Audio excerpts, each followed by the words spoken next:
Hello everyone. তো সেদিন বৌভাতে গিয়ে কি কি করলাম এই ভিডিওটা কিন্তু তোমাদের সাথে শেয়ার করা হয়নি। তো এখানে ব্লাউজটা তো আমি নিয়ে এসেছিলাম, সাথে নেল পলিশও লাগিয়ে নিয়েছিলাম। আর এখানে যা কিছু বাকি ফুলগুলো ছিল এগুলো দিয়ে আমি কিন্তু একটা খোপা বানিয়ে নিয়েছি। তারপর আই মেকআপ গুলো কমপ্লিট করে নিলাম আর ফেসটা কমপ্লিট করে নিলাম। এরপর কিন্তু এখন মানে যাওয়ার সময় কিন্তু আমি পেটিকোটটা লাগিয়ে নিয়েছিলাম। তারপর ব্লাউজটা দেখলাম একদম ফিটিং হয়ে গেছে। তারপর আমি এখানে শাড়িটা পরে নিই। শাড়িটা কিন্তু আমার ননদে আমাকে গিফট করেছিল, শাড়িটা দারুণ কিন্তু শাড়িটা। তারপর আমি সোনার যা সমস্ত গয়না আছে মানে সবগুলা দিইনি, জাস্ট দুইটাই দিয়েছিলাম, যা হোয়াইটের মধ্যে কাজ আছে।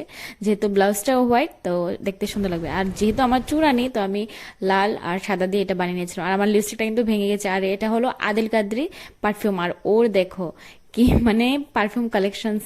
তো এখন আমরা কিন্তু সম্পূর্ণ রেডি হয়ে গেছি বৌভাতে যাওয়ার জন্য। তো ওখানে গিয়ে একটা ভিডিও তোমাদের সাথে শেয়ার করলাম আর বউর সাথে। তারপর আমরা যা কিছু ফটোগুলা তুলেছি সেগুলো শেয়ার করেছি। আর এসেছি কিন্তু আমরা 3টার সময়।